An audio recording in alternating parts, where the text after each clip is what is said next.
네, 안녕하세요. 한국전자기술연구원 차세대전지연구센터의 조우석 수석연구원입니다.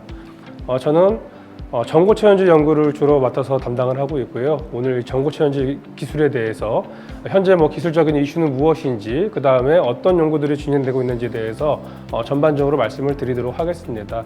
전기차의 보급률이 올라가면서 이제 사람들이 기대하는 게 전기차에 한번 충전해서 전기차가 주행할 수 있는 거리가 좀 더 길었으면 좋겠고, 그 다음에 이제 충전 시간도 좀 더 빨랐으면 좋겠고, 이런 요구들이 이제 많이 생기게 되죠.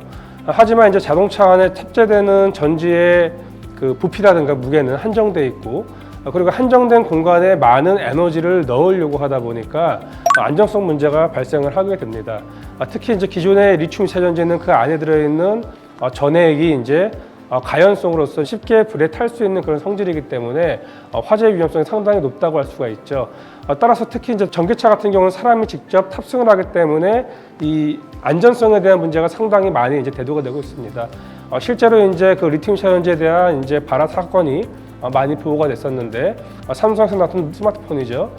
갤럭시 엣지라는 모델이 화재가 일어나면서 전량이 회수되고 이제 그 제품 자체가 아예 사라지는 그런 일이 발생했었고, 최근에는 테슬라라든가 현대차에서도 간간히 이제 그 자동차에 대한 화재 사건이 이제 그 발생을 하고 있습니다.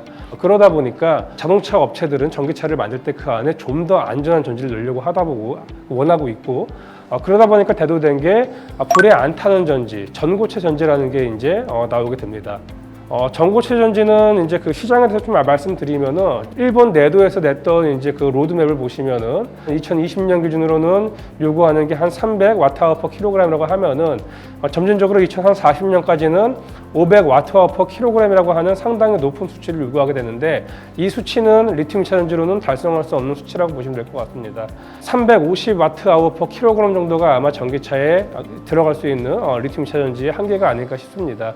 하지만 이제 전고체 전지는 그 에너지 밀도를 넘어설 수 있고, 한 400에서 450Wh/kg까지 올릴 수 있다는 그런 가능성이 있기 때문에 이 차전지에 대해서 상당히 선진적으로 이제 그 정책을 내고 있는 일본에서도 2030년 이후에는 전기차의 어느 정도 일정 부분을 전고체 전지가 이제 그 대체를 하면서 2035년, 40년까지 가면 상당히 많은 부분을 점유할 것으로 예측을 하고 있습니다. 전고체 전지는 기본적으로 이제 리튬 차전지랑 같은 시스템입니다. 리튬 차전지에서 사용했던 양극이라든가 음극 이런 거는 이제 동일하게 사용을 하지만, 전해액과 분리막 부분을 제외를 시키고 그 부분을 고체 전해질이라는 물질로 대체를 시키는 전지가 전고체 전지라고 할 수 있겠습니다. 따라서 이제 전지의 모든 구성이 양극, 고체 전해질층, 음극층으로 구성이 되는데, 모든 게 다 고체로 구성되어 있습니다.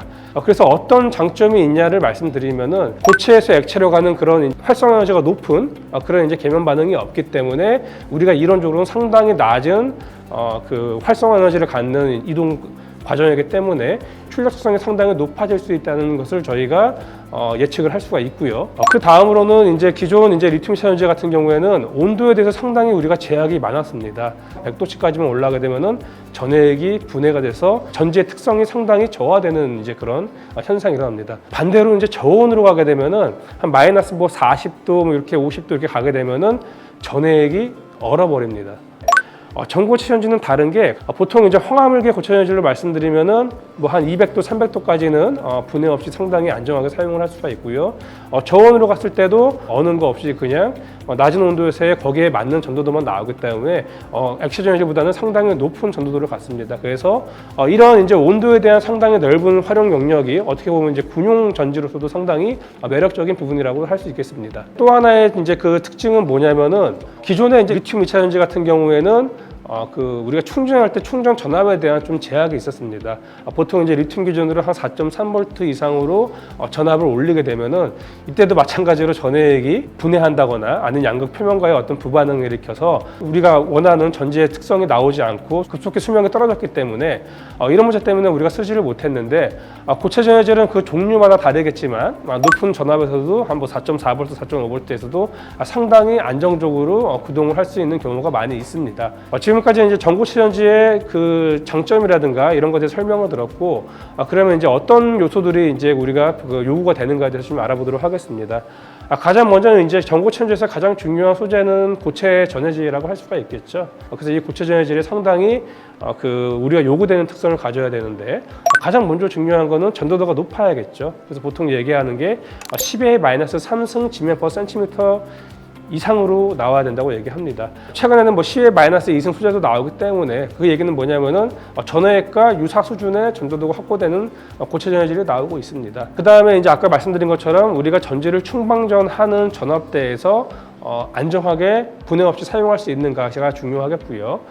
그 다음에 이제 화학적 안정성이라든가 그런 것들이 상당히 중요한 이슈가 되겠습니다. 고체 전해질의 종류에 대해서 말씀을 드리면은 고체 전해질은 크게 무기계, 그 다음에 이제 폴리머계 이렇게 두 개로 나눌 수가 있습니다. 폴리머계는 이제 대부분 이제 PEO 베이스로 하는 이제 고체 전해질인데 초창기 한 2000년대 초반이라든가 뭐 2010년 한 중반까지 좀 많이 연구했던 소재인데 일단은 이 소재 같은 경우에는 리튬의 이제 트랜스퍼 넘버가 좀 낮은 단점과 그 다음에 이온 전도도가 한 10의 마이너스 4승에서 5승으로 상당히 좀 낮습니다. 그래서 구동시키기 위해서는 온도를 좀 올려야 되는 좀 한 80도 이상으로 올려야 되는 그런 단점들이 있어서 상용화 측면에서는 좀 많이 지금은 이제 얘기가 안 되고 있고요. 무기계가 좀 얘기가 많이 되고 있는데 무기계도 그 음이온을 어떤 것을 취하고 있느냐에 따라서 산화물계와 황화물 계열로 나눌 수가 있고요. 먼저 이제 황화물을 보시면은 황화물은 이온 전도가 가장 높습니다. 10의 마이너스 2승에서 10의 마이너스 3승 Gm/cm로 전해액에 필적하는 수준의 높은 이온 전도를 가지고 있습니다. 그 다음에 황화물의 가장 그 특이점 중에 하나는 뭐냐면은 기계적인 물성이 상당히 무르다는 것입니다. 일정의 이상의 압력을 가했을 때 시트들에 있는 그 고체 전해질 입자들이 다 이렇게 압축이 돼서 상당히 높은 치밀도, 내부에 기공이 없는 그런 형상을 가질 수가 있고 또 큰 사이즈로 만들 수 있는 장점이 있습니다. 산화물의 가장 큰 단점은 뭐냐면은 대면적을 만들 수가 없습니다. 흔히 우리가 얘기하는 산화물은 뭐 모래를 생각하시면 될 것 같아요. 모래 알갱이들은 상당히 단단하죠. 얘네들을 눌렀을 때 얘네들이 서로가 잘 접촉되고 그러지 않을 거예요. 그렇기 때문에 실제로 얘가 구현할 수 있는 그 시트를 만들었을 때 거기서 나오는 전도도는 상당히 낮다고 보시면 될 것 같습니다. 그래서 이제 산화물 같은 경우는 우리가 적용하는 분야가 방막 형태로 치밀하게는 가공할 수가 있겠죠. 그래서 어떤 이렇게 그 MLCC 공정이라든가 이런 것을 이용을 해서 산화물 적층식으로 이렇게 해서 이제 만드는 칩 형태의 상당히 작은 전지, 그러니까 뭐 보청기에 들어간다거나 아니면 뭐 심장에 들어가는 어떤 전지, 뭐 그런 용도로는 지금 적용이 충분히 가능할 것 같고 실제로 이제 일본의 무라타라든가 TDK에서 그런 형태의 제품들이 지금 나오고 있습니다. 그다음 이제 폴리머는 아까 말씀드린 것처럼 전도도도 상당히 낮고 고온에서만 작동해야 되는 그런 단점이 있기 때문에 많이 이제 적용이 안 되고 있고요.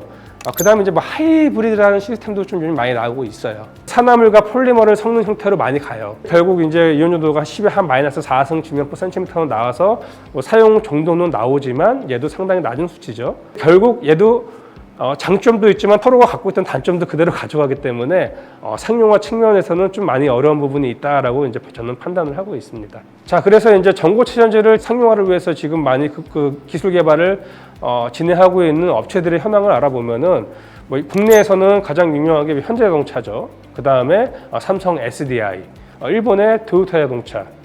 이 모든 기업들이 지금 전고체 전지 상용화를 위해서 각축전을 벌이고 있습니다. 정말 그 경쟁을 심화하고 있는데 이 기업들이 모두 황화물 고체 전해질을 이용한 전고체 전지를 상용화하기 위한 기술 개발을 하고 있습니다. 실제로 일본은 도요타 같은 경우에는 황화물계 고체 전해질이 탑재된 전기차를 직접 시연을 했습니다. 자, 그럼 이제 모두가 궁금해하시는 전고체 전지 시장 예측에 대해서 말씀을 드리도록 하겠습니다. 전고체 전지는 EV 쪽에 먼저 이제 그 탑재가 될 것 같아요. 대중적인 EV보다는 아마 이제 고가형, 그러니까 우리 하이엔드급이죠. 우리가 얘기하는 뭐 포르쉐라든가 뭐 페라리 이런 쪽으로 먼저 들어갈 가능성이 상당히 이제 높다고 볼 수 있고요. 그리고 이제 전고체 전지가 상용화가 된다고 해서 모든 전지 시장을 전고체 전지가 점유하는 건 아닙니다. 이거는 확실하게 아셔야 되고요. 일단은 메인은 리튬 차전지가 어느 부분은 다 커버를 할 겁니다. 왜냐하면은 리튬이체 전지기 자체가 상당히 기술적 완성도가 높고 상당히 이제 훌륭한 전지이기 때문에 제가 봤을 때는 한 2030년 아니면은 뭐 2035년 좀 딜레이 된다고 치면은 전고체 전지가 아마 보수적으로 잡았을 때 이 EV 시장의 한 10% 정도를 점유하지 않을까라고 예측을 하고 있습니다. 2030년 기준으로 합해서 16조 원 정도의 시장을 구축하지 않을까라고 저희는 예측하고 있습니다. 많은 분들이 이제 전고체전지 실제로 되는 거냐, 아니면은 뭐 이거 너무 상용화의 가능성은 낮은 거 아니냐, 신문에서 많이 나오는데 어렵지 않냐라는 얘기도 있는데 제가 이제 직접 전고체전지를 연구를 하는 입장에서 저는 나름 제가 이제 국내에서는 전고체전지에 있어서는 이제 1세대라고 생각을 하는데요. 많은 분들이 연구를 하고 있고 상당히 기술적인 수준이 지금 완성도가 높이 올라와 있습니다. 만약 이제 얘기하더라도 사람들이 얘기하는 게 비싸서 쓸 수 있겠어라는 이제 가격적인 이슈도 있는데 그 부분은 이제 뒷파트에 가서 제가 다시 한번 설명드리도록 하겠습니다. 예, 감사합니다.